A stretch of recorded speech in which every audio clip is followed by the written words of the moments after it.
प्रणाम, आदेश Mahakal, Alakh Niranjan. Welcome to eat pray love and tarot.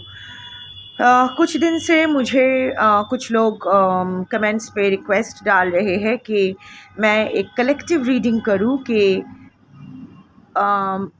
उनके पर्सन उनको क्यों छोड़ के गए थर्ड पार्टी के पास। ये एक कलेक्टिव रीडिंग टॉपिक नहीं है, इतना तो आप लोग भी जानते हो, क्योंकि रीज़न तो सेम नहीं हो सकता है। आपका रीज़न किसी और के रीज़न से मैच नहीं करेगा। किसी के लिए सेक्स है, किसी के लिए कमिटमेंट, किसी के लिए फैमिली प्रेशर, किसी के लिए पैसा, कुछ भी हो सकता है। किसी के लिए आपसे मन भर जाना, कुछ भी हो सकता है, राइट।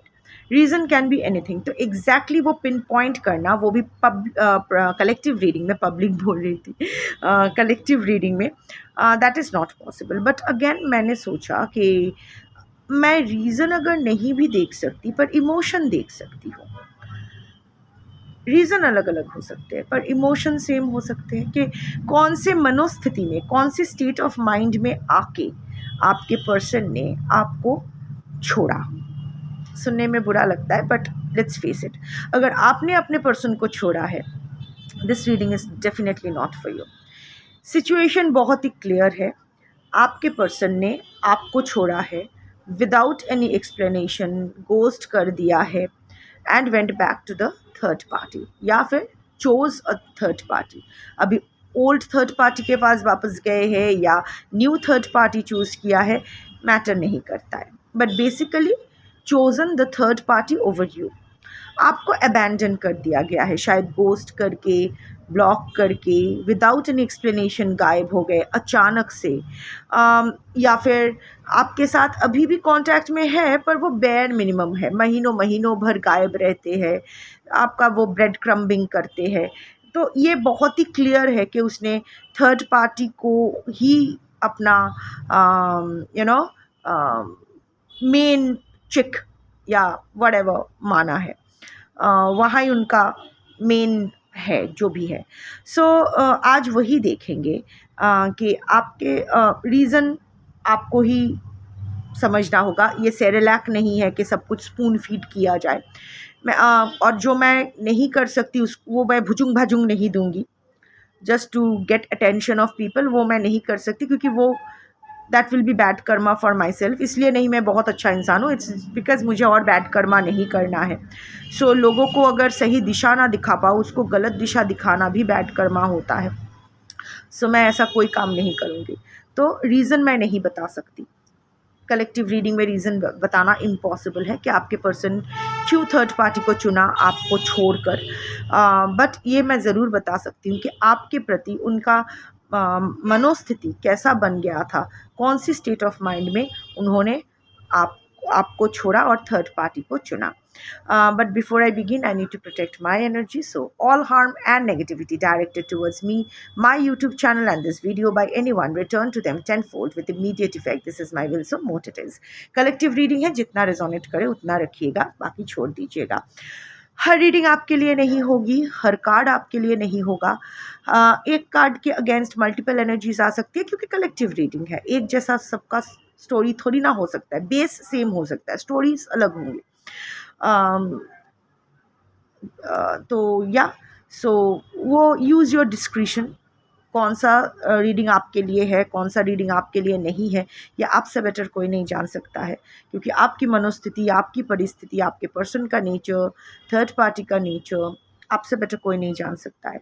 आप अपने लाइफ से क्या चाहते हो, आपसे बेटर कोई नहीं जान सकते। वैसे आप भी नहीं जानते हो, but still just saying. So practical होके, लॉजिकल होके रीडिंग देखिएगा। टाइमलेस रीडिंग है और एनर्जी को कोई फ़र्क नहीं पड़ता है। आपका gender, zodiac, religion, sexual orientation क्या है, आप इन कांटेक्ट हो, नो कांटेक्ट हो, ऑन एंड ऑफ हो, एक छत के तले रहते हो, नहीं रहते हो, साथ साथ हो, साथ साथ बच्चे हैं, नहीं है, अलग अलग बच्चे हैं, आप लोग हस्बैंड वाइफ हो, लवर्स हो, x, crush, live in partners, whatever. Energy को इन सब फैक्टर्स से, एज, लुक्स, एनर्जी को इन सब फैक्टर्स से कोई फ़र्क नहीं पड़ता है। Energy only recognises and picks energy. और ये कार्ड्स के ऊपर होगा कि वो किसकी एनर्जी पिक करेंगे ताकि कलेक्टिव मेजॉरिटी के साथ वो एनर्जी अलाइन करे। सो अगर कार्ड्स को पिक करना होगा तो आपकी एनर्जी पिक होगी अमंग कलेक्टिव एनर्जी। आप जिसको अपना पर्सन सोचते हुए ये रीडिंग देख रहे हो उसकी एनर्जी पिक होगी among collective persons energy. And जिसको अपना थर्ड पार्टी मान के रीडिंग देखोगे उसकी एनर्जी पिक होगी among collective third party energy. हालांकि अभी थर्ड पार्टी की एनर्जी का कोई काम नहीं है यहाँ, फिर भी मैं एक्सप्लेन कर दिया। And third party can be anyone, husband, wife, other family members, lovers, x, crush, whatever, doesn't matter. जो भी आप दोनों के जिसके लिए आपको छोड़ के आपके पर्सन आपको छोड़ के गए हैं या फिर नेग्लेक्ट कर रहे हैं, वही थर्ड पार्टी है। So I will take 5 cards and the bottom of the deck.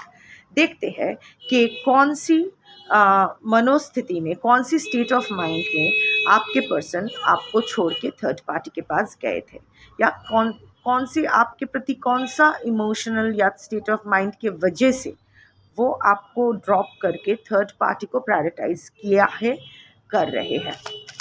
5 cards at the bottom of the deck.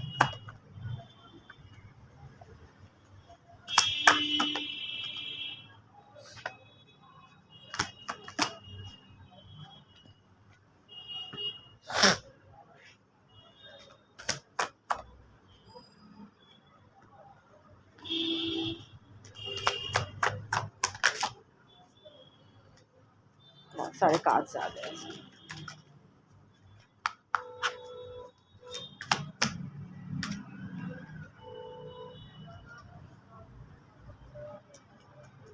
Addiction is the bottom of the deck, ठीक है। सो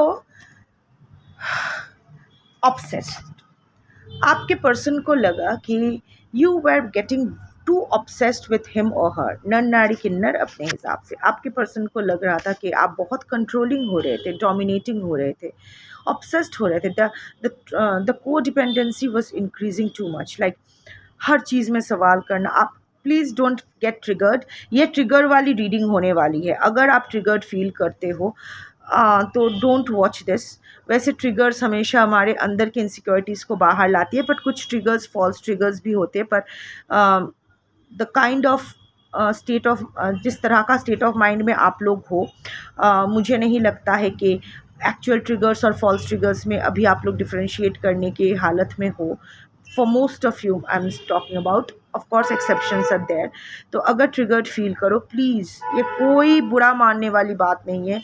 अपने आप को और तकलीफ़ देने की ज़रूरत नहीं है। ऑलरेडी बहुत पेन झेल चुके हो, ऑलरेडी सफ़र कर रहे हो, और आ बैल मुझे मार बोलने की ज़रूरत नहीं है। So if you feel triggered, leave this, because this is going to be a blame shifting, a blame game kind of a thing.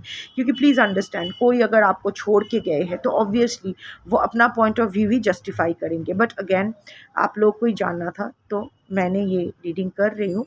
But अगर आप ट्रिगर्ड फील करो, please don't watch it, please don't be hard on yourself, request है मेरा।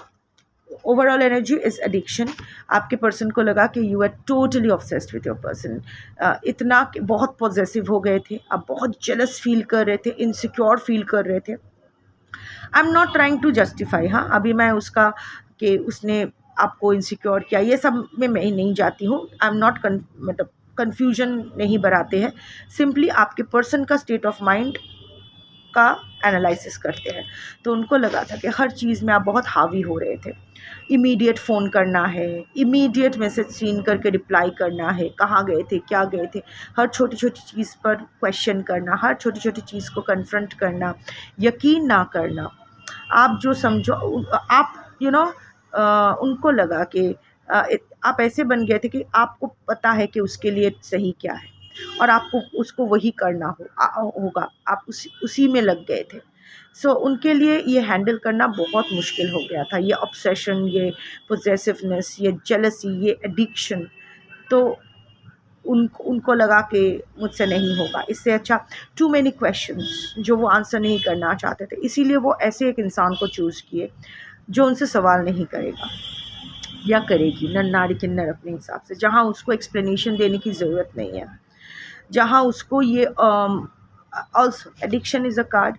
Maybe your person is addicted to multiple women or multiple men. उनको वो एक का होके नहीं रहना था, इसीलिए आपका वो जो पोजेसिवनेस है या ऑब्सेशन है, या फिर जो सवाल पूछना है उसको वो आपके सवालों को वो ऑब्सेशन पोजेसिवनेस समझने लगे थे, उनको लगा कि उनको आंसर नहीं करना था, जबकि थर्ड पार्टी इतना सवाल नहीं करते हैं। इट्स लाइक जाओ, जाके मुंह मार के आओ, पर वापस मेरे पास आओ, चलेगा। या फिर अगर थर्ड पार्टी कोई नए इंसान है तो इट्स लाइक दैट कि एक फ्रेश पर्सनैलिटी, हीरो वर्शिप या हीरोइन वर्शिप हो रहा है, क्योंकि आप तो इनके फ्लॉज जान गए हो ना, आप तो इनके जो भी, अभी ये आपसे छुप नहीं सकते हैं।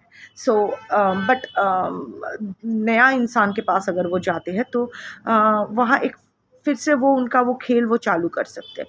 So it goes both ways. आपके पर्सन को लगा कि आप बहुत ही ऑब्सेस्ड हो रहे हो, डोमिनेटिंग हो रहे हो, कंट्रोल हो रहे थे रिलेशनशिप में, और उनसे वो हैंडल नहीं हो पाया। बट इनर जो मुझे चैनलिंग हो रही है, इनर डार्क एनर्जी जो चैनलिंग हो रही है, वो है कि आपके पर्सन को आपके हर सवाल का जवाब देना, हर चीज़ को एक्सप्लेन करना, ये कमिटमेंट आपके पर्सन को नहीं चाहिए था।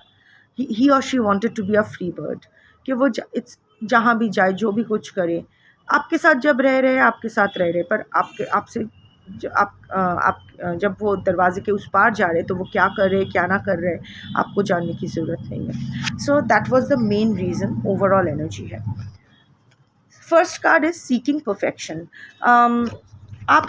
उनको लगा कि आप चाहते हो कि ये आप अपने पर्सन से एकदम परफेक्शन मांग रहे थे। आपको लग रहा था कि वो एकदम आपका आइडियल पर्सन, आइडियल कंपेनियन होगा। तो परफेक्शन के चक्कर में और आपके पर्सन को आप मानने को तैयार ही नहीं थे कि आपके पर्सन में भी कुछ फ्लॉज हो सकते हैं। आपका जो परफेक्शन का जो डिमांड था वो आपके पर्सन के लिए हैवी हो रहा था, जबकि अंडरलाइंग एनर्जी मुझे यही लग रहा था कि आपके पर्सन वो मुखौटा पहन कर ही आपके पास आए थे कि वो परफेक्ट है। उसके पास वो जादुई छड़ी है जिससे वो आपके सारे पेन को वैनिश कर देंगे, सारे चाइल्डहुड ट्रॉमास को, सारे बैड मेमोरीज़ को वाइप आउट कर देंगे। उससे ज़्यादा अंडरस्टैंडिंग, उससे ज़्यादा ओपन माइंडेड, उससे ज़्यादा कंसिडरेट, उससे बड़ा एम्पैथ इस दुनिया में कोई नहीं है। वो एकदम परफेक्ट है, male female I don't know, gender अपने हिसाब से। तो वो परफेक्शन का मास्क ना उसका खिसकने लगा था और आप वो देख पा रहे थे। इट्स नॉट दैट कि आप उनके फ्लॉज़ की वजह से आपको पुल अप करते थे, पर डेफिनेटली क्वेश्चन करते थे कि तुम तो कहते थे कि तुम्हें लॉयल्टी पसंद है, so how can you be disloyal. Again this was a trigger for your person. जो वो है, यही होता है ना कि जो इंसान है नहीं वो अगर बन के आपके सामने आते हैं, और जब झूठ का पर्दा ना ज़्यादा, झूठ का जो परफॉर्मेंस है ना वो ज़्यादा दिन नहीं टिकती है, क्योंकि ये बहुत मुश्किल हो जाता है। एक झूठ को छुपाने के लिए 100 झूठ, और वो 100 झूठ याद रखना पड़ता है आपको कि कब बोला था, क्या बोला था। So you are not directly pulling up your person for his or her flaws. ऐसा नहीं है कि डायरेक्ट चार्ज कर रहे थे कि क्यों ऐसा किया तुमने, तो ये कहा था, बट आपके हरकतों से, आपके बातों से आपके एटीट्यूड से, आपके बॉडी लैंग्वेज से, आपके एक्शन से आपके पर्सन को समझ में आ गया था कि हाटे हाड़ी भेंगेगा छे, का जो भी झूठ का मटका है वो फूट गया है। सो इसीलिए उनको लगा कि आप जो परफेक्शन एक्सपेक्ट कर रहे हो वो आपके पर्सन के पास नहीं है देने के लिए। इसीलिए ये एक ऐसे इंसान है ना, बीगल जो कुत्ते हैं ना, उनका सिलेक्टिव हियरिंग है। वो लोग डिसाइड कर सकते हैं कि कौन सा सुनना है, कौन सा नहीं सुनना है। आपका पर्सन भी कुछ ऐसा ही है। सिलेक्टिव हियरिंग नहीं, पर सिलेक्टिव मेमोरी है। वो जितना याद रखना, वो हर चीज़ को जस्टिफाई करने की कोशिश करते हैं अपनी कन्वीनियंस के अनुसार। वैसे हम सभी यही करते हैं, but the thing is that वो एक्शन याद नहीं रखते हैं, रिएक्शन याद रखते हैं, और रिएक्शन के बेसिस पे अपना एक्शन जस्टिफाई करते हैं। उसने ये एक्शन नहीं देखा कि वो परफेक्शन का मास्क पहन के आया था, पर आपका रिएक्शन देखा कि जब मास्क खिसक रहा था, you saw through that mask, और आप यू क्वेश्चनड हिम और her certain things which were very uncomfortable for him or her. अभी वो अपना एक्शन को जस्टिफाई कर रहे हैं फॉर लिविंग यू, कि इसीलिए वो छोड़ के गए थे. अंडरस्टैंड द साइकिल, क्रोनोलॉजी समझिए. यहाँ it's not about you, it's about your person. So the next card is everyone leaves. Commitment issues. आपने कमिटमेंट मांगा था, आपके पर्सन को कमिटमेंट नहीं देना था. ये आपके पर्सन का चाइल्डहुड ट्रॉमा है या पास्ट लाइफ ट्रॉमा है या व्हाटएवर. शायद बचपन में इनके माँ बाप एक दूसरे के प्रति लॉयल नहीं थे. दोनों में से किसी कोई एक या दोनों ही लॉयल नहीं थे.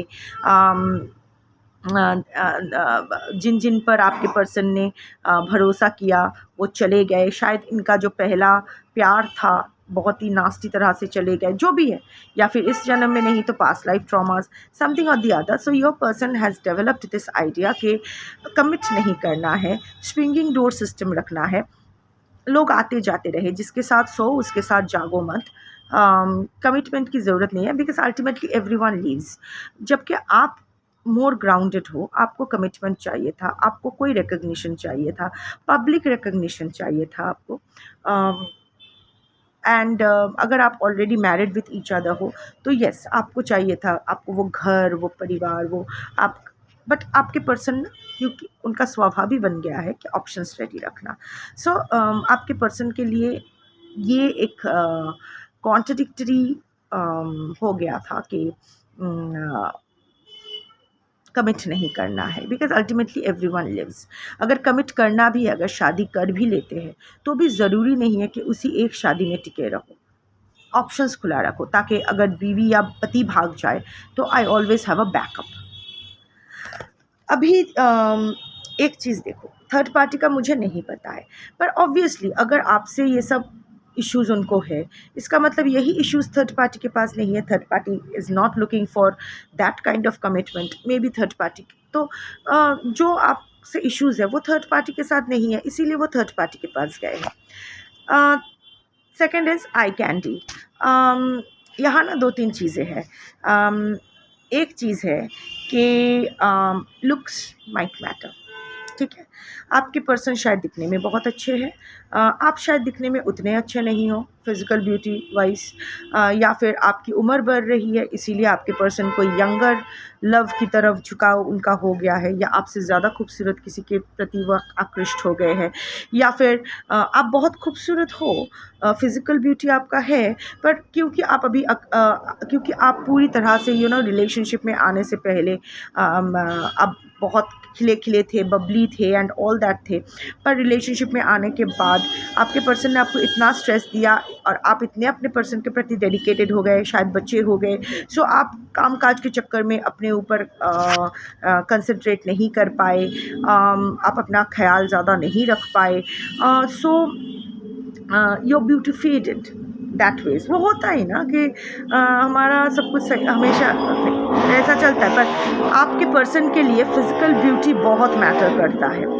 ऑफ कोर्स क्योंकि प्लेयर एनर्जी के हैं, सो फिज़िकल ब्यूटी के लिए, उम्र के लिए हो सकता है आपके और आपके पर्सन, ऑल्सो हो सकता है आपके और आपके पर्सन के बीच की उम्र का अंतर बहुत ज़्यादा है. आपकी उम्र ज़्यादा है, आप उम्र में एल्डर हो, बायोलॉजिकली एल्डर हो अपने पर्सन से, काफ़ी एल्डर हो अपने पर्सन से. सो उन्होंने एक अपने हम उम्र का थर्ड पार्टी या फिर अपने वैसा थर्ड पार्टी ढूंढ लिया, या फिर अगर आपके पर्सन की उम्र आपसे ज़्यादा हो तो और आप बहुत यंग हो तो शायद उनको लगा कि टाइम पास के लिए तो ठीक है, पर इसके साथ इसका वो इमोशनल मैच्योरिटी नहीं हो सकता है कि हमारा साथ निभाए, तो let's go for someone who is in age wise also a little mature. जो भी है हो सकता है. Also another thing, for some of you आपके पर्सन का किंक हो सकता है, उनको छोटी लड़कियां पसंद है या छोटे लड़के पसंद है, या उम्र में बड़ी लड़कियां औरतें पसंद है, या उम्र में बड़े मर्द पसंद है. ये भी हो सकता है, anything, but it's all about physical beauty and nothing about personality, क्योंकि पर्सनैलिटी एंड इनर ब्यूटी में आप ज़्यादा सॉलिड हो. इन वो आपका वो दिल है, आपका एक खूबसूरत दिल है। और ये कहने के लिए नहीं मैं कह रही हूँ, ये कार्ड ही उसको दर्शाती है कि going after eye candy but ignoring the inner beauty and the personality. तो या the third card and the fourth card is lust, not love. Definitely the passion was very very very strong between the two of you. जब आप लोग मिले थे, it was like blasting, and maybe physical से भी start हो सकता है, physical attraction से भी, at least for आपके person की तरफ से वो बहुत physical attraction था आपके प्रति. Maybe the sex was really good. अगर आप लोग सेक्सुअली एटलीस्ट एक बार ही सही पर सेक्सुअली अगर इन्वॉल्व हुए हो, the sex was super good. आप लोगों को लगा कि इट्स नॉट, आप लोग परफेक्ट हो एक दूसरे के लिए, बहुत कंपैटिबल हो एक दूसरे के लिए. बट अभी आपके पर्सन को लगा कि वो लास्ट फैक्टर की वजह से शायद आपसे टिके हुए थे, पर धीरे धीरे वो लस्ट भी शायद फेड आउट करने लगा थोड़ा सा. It was not, your person was not looking for lasting love, your person was actually looking for lust. फिर आपके साथ आके स्टक हो गए because the sex was really good. और वो अपना हाई वो महसूस करते थे आपके साथ. It's not just always about having sex, but जो आपके साथ फिजिकल इंटीमेसी होता था, जो भी आप भी बहुत शायद वो अप्रिशिएट करते थे. यू वर, और इसमें शर्माने वाली या एम्बैरसमेंट फील करने वाली कोई बात नहीं है. हाई लिबिडो होना, it's not on you, it's on your hormones. और आपके हॉर्मोन्स, आप अपने हॉर्मोन्स को नहीं, आपके हॉर्मोन्स आपको कंट्रोल करते हैं. सो डोंट फील शाई और एम्बैरेस्ड अबाउट इट. तो या मे बी आप भी बहुत टची इंसान हो, लाइक आपको भी ये छूना, फिजिकल टच बहुत अच्छा लगता है, इंटीमेट होना अच्छा लगता है. It's not just all, like I said, it's not that sex intercourse, इसके बारे में नहीं. इट्स लाइक हाथ पकड़ के बैठना, हग करना, four plays and all that, ये सब शायद आपको अच्छा लगता है. So आपके person remained attached to you till that intimacy was there. but धीरे धीरे ना, जैसे आपके person का मुखौटा खिसकने लगा और आपको वो स्ट्रेस देने लगा, आप में एंग्जाइटी पीक करने लगी, आपको थर्ड पार्टी के बारे में पता चला कि नहीं, वो नहीं छोड़ने वाले हैं थर्ड पार्टी को जैसे बताए थे, या कोई नई थर्ड पार्टी आ गई है, या फिर वो शादी करने वाले हैं, या उनके बच्चे होने वाले हैं, what ever regarding anything about the third party, और आप चिकन आउट करने लगे. सो धीरे धीरे वो होता है ना कि अगेन द हॉर्मोन्स डिसाइड कि जब हम लोग बहुत ही, क्या कहते हैं, जो आजकल जो इतनी इनफर्टिलिटी हो रही है, for what, because of the stress levels going up. Stress में हम लोग स्ट्रेस में कोई भी सेक्शुअल एनकाउंटर सक्सेसफुल नहीं होता है. Even there is no fulfillment, there is erectile dysfunctions, dryness in vagina and multiple other problems. So शायद वो, और इच्छा भी नहीं होती है, बिकॉज द स्ट्रेस हार्मोन्स, जो हैप्पी हार्मोन्स है वो सप्रेस्ड हो जाते हैं और stress hormones take over. So आपका स्ट्रेस लेवल इतना बढ़ने लगा, और आपने अपने पर्सन को भी वो स्ट्रेस देने लगे कि आप लोगों में वो डिस्टेंस आने लगा, वो कोल्डनेस आने लगा, वो physical coldness was there, and your person started losing interest in you. अच्छा नहीं लगा. इवन अगर आप लोग फिजिकल इंटीमेट नहीं भी होते तो शायद सेक्स टॉक करते थे, इरोटिक टेक्स्ट या मीम्स या वीडियो शेयर करते थे, या जो भी है, whatever the passion play was there, it started getting cold. और प्यार तो वो आपसे उस तरह का हमेशा वाला प्यार करने का तो इरादा उनका कभी था ही नहीं. जो भी था पैशन था, intense passion that kept your person hooked on to you. अभी वो पैशन भी फेड आउट करने लगा, तो इट्स लाइक दैट, और क्या है इसके पास, सो लेट्स विथड्रॉ. हाँ, पर अभी जो इसका हाल है, मुझे नहीं लगता है कि अगर थर्ड पार्टी को इसने चूज़ भी किया है तो it's like that third party के साथ इसका पैशन कोशेंट बहुत हाई है इसलिए चूज़ किया है, ऐसा नहीं है. इट्स जस्ट दैट कि third party is the safe haven, जहाँ वो एंकर्ड रह के बाहर इधर उधर वो मुँह मार सकते हैं. ये भी रीज़न हो सकता है. And the final is not talking, the final card is not talking. वो अपना इमोशनल नीड्स, वो ना अपने में ही रहते थे, वो अपना इमोशनल नीड्स आपको कम्युनिकेट नहीं कर पाए, उनको वो सच नहीं बता पाए आपको. जिस तरह एक डिस्कशन होना चाहिए कि कैसा फील करते हो, what are the negotiables, what are the non negotiables in the in fact ये रिलेशनशिप स्टार्ट होने से भी पहले ना बहुत कुछ ज़्यादा कम्युनिकेशन, बहुत सॉलिड रिलेशनशिप को लेके कि हम लोग क्या रिलेशनशिप में आना, सब हो गया. आपने भी समझ लिया कि उसको आपसे प्यार है, उसने भी समझ लिया उनको आपसे प्यार है। उनको आप दोनों एक दूसरे के साथ ऑफिशियली बोले भी नहीं कि we are starting the relationship, but ऐसे ही चलता रहा। सो एग्जैक्ट जो नीड्स एंड कम्युनिकेशन की ज़रूरत थी कि उसकी आइडिया, वो इस रिलेशनशिप से क्या चाहते हैं, आप इस रिलेशनशिप से क्या चाहते हो, इस बारे में कभी बात हुई नहीं। और चीज़ें इस तरह से आगे बढ़ती गई कि इस बारे में कभी बात होने का और मौका भी नहीं मिला। सो आपके पर्सन को लगता है कि वी डिडंट, ये गलती हो गई, क्योंकि अभी उनको पता चला कि आपका requirement from this relationship and उनका requirement from this relationship is completely different. आप लोग टोटली डिफरेंट इंसान हो विद डिफरेंट आइडियोलॉजीज़। उनको लगता है कि और आपके पर्सन है भी सप्रेस्ड इमोशंस वाले, वो अपने दिल में क्या है वो कभी खुल के नहीं बोलते हैं।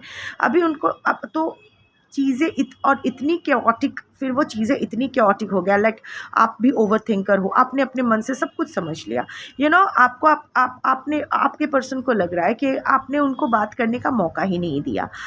वो भी नहीं बात कर पाए, और सिचुएशन ही आपने ऐसा बना लिया कि आपने सब कुछ समझ लिया कि उसको आपसे प्यार है, उसने आपको वो आपसे शादी करना चाहते हैं, वो आपसे ये वो व्हाटएवर। आप, ये आपके पर्सन की पर्सपेक्टिव में बता रही हूँ, ये मैं नहीं बोल रही हूँ, इट्स द योर पर्सन या the collective persons energy.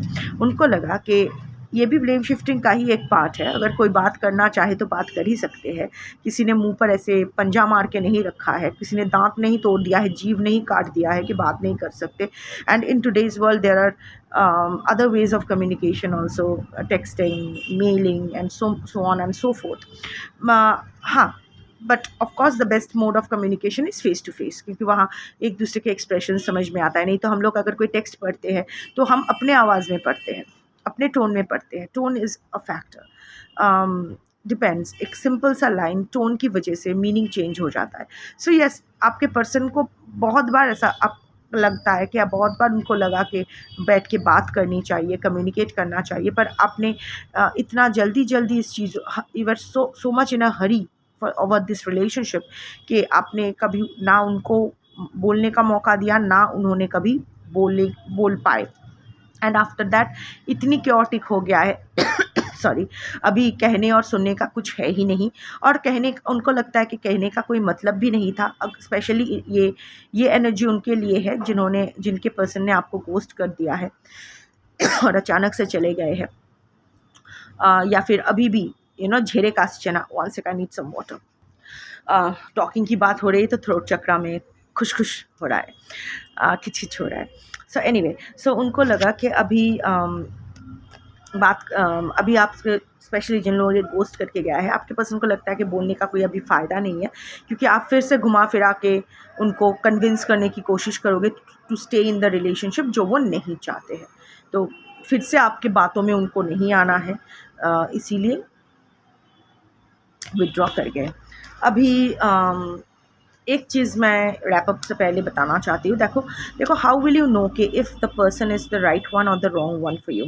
C, the wrong one will always make you feel anxious, stressed about the relationship, walking on egg shells, हमेशा अपनी इच्छाओं को दबा के उनकी जी हजूरी करना, खुद को भूल के उनको प्रायोरिटाइज करना, हर चीज़ परफेक्ट रखना, उनके सामने खुद को अच्छा साबित करना, हर बात को प्रूव करना, ओवर एक्सप्लेन करना, ओवर लव, ओवर गिव।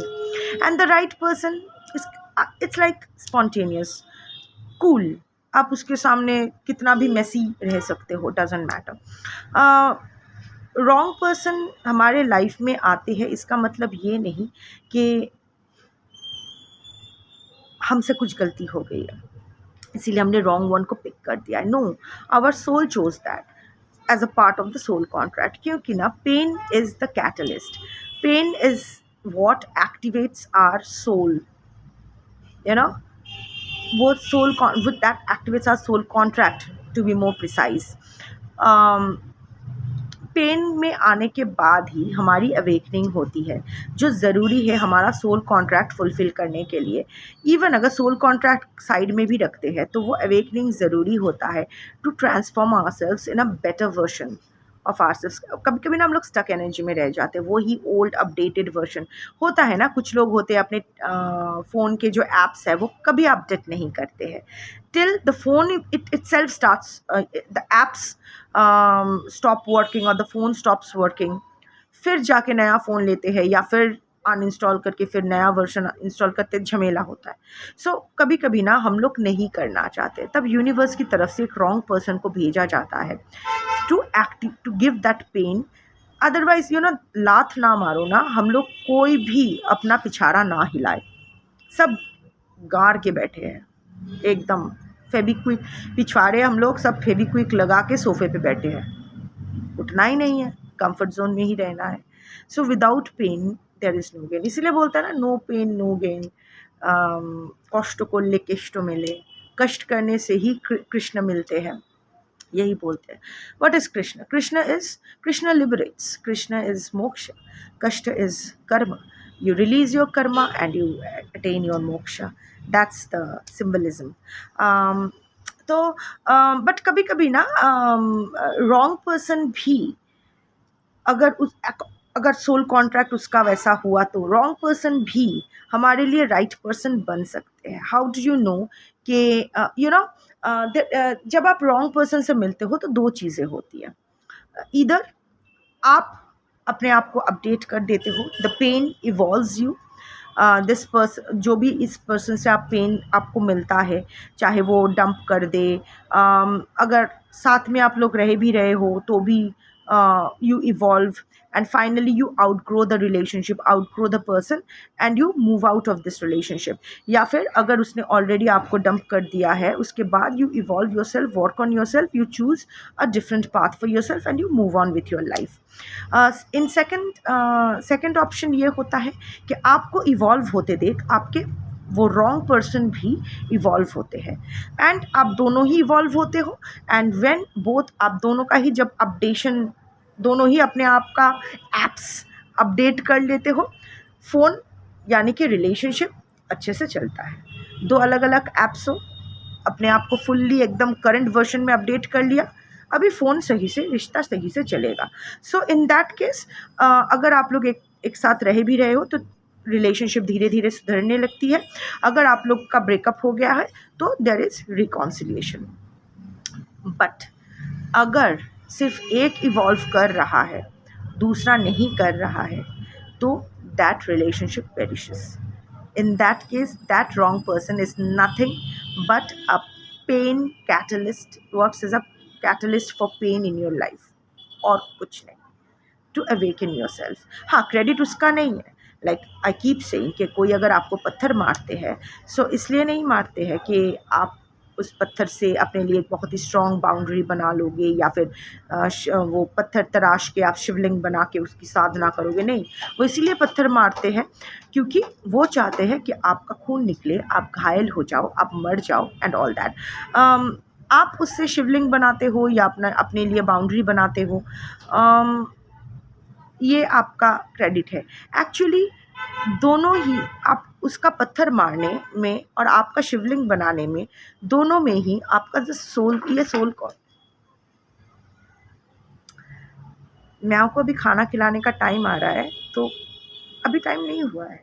सो वो क्या किया, आई पूरे सारे कार्ड्स के ऊपर छलांग लगाई, सारे कार्ड्स बिखार के चली गई, गुस्सा। ठीक है। So in that case like I said कि उसके पत्थर फेंकने में और आपके शिवलिंग को तराशने में उस पत्थर से, दोनों में ही आपका, वैसे आप लोग सोचते हो कि उसने ऐसा किया, मैंने ऐसा किया, but actually it's what the soul, it's all as per the soul contract. It's the universe who decides. हाँ, उसका वो जिस मंशा, हाँ, इसका मतलब ये नहीं कि वो, हाँ मुझे इसका सोल कॉन्ट्रैक्ट, इसको अवेकन करना है, इसका सोल कॉन्ट्रैक्ट एक्टिवेट करना है, इसीलिए पत्थर मार के इसके मन में मैं पेन क्रिएट करता हूँ या करती हूँ, ऐसा कोई नहीं सोचता है। But like I was saying कि इट्स द बिगर पिक्चर। हम लोग सोचते हैं ये हमारे पर्सन के बारे में है, हमें अपना, ये हमारे पर्सन हमें पेन दे गए, थर्ड पार्टी के पास चले गए, हम लोग को ये हुआ। It's not about me, or it's not about me and my person, it's about me and the universe, it's about the atma and the paramatma। बीच का सब कोई अगर खिचड़ी बनाता है ना, तो दाल और चावल ही मेन इंग्रेडिएंट होते हैं। बाकी जो मसाले ये वो पड़ते हैं ना, वो तो एक्स्ट्रा है। बेसिक दाल चावल है। So you are the dal and that's the chawal. So ये कहानी आपकी और आपके हायर सेल्फ की है। बाकी सब ये साइड एक्टर्स, साइड वो बैकग्राउंड डांसर्स होते हैं ना, वो बैकग्राउंड डांसर्स हैं। आप इस कहानी के हीरो या हीरोइन हो। रादर माई रॉन्ग, आपका जेंडर कुछ भी हो, your higher self is always the hero and you are the heroine, जो हीरो के इशारे पर नाचना है, और बाकी सारे साले बैकग्राउंड डांसर्स हैं। सो अपने हीरो और हीरोइन वाली कहानी को ही आगे बढ़ाओ। ये बैकग्राउंड डांसर्स नाचते रहेंगे, नाचते नाचते बदलते रहेंगे। With all due respect to them, I am not demeaning any profession or something like that. मैं बस allegory दे रही हूँ, symbolism. So yeah, that's your reading for today. Thank you for watching. Shambho.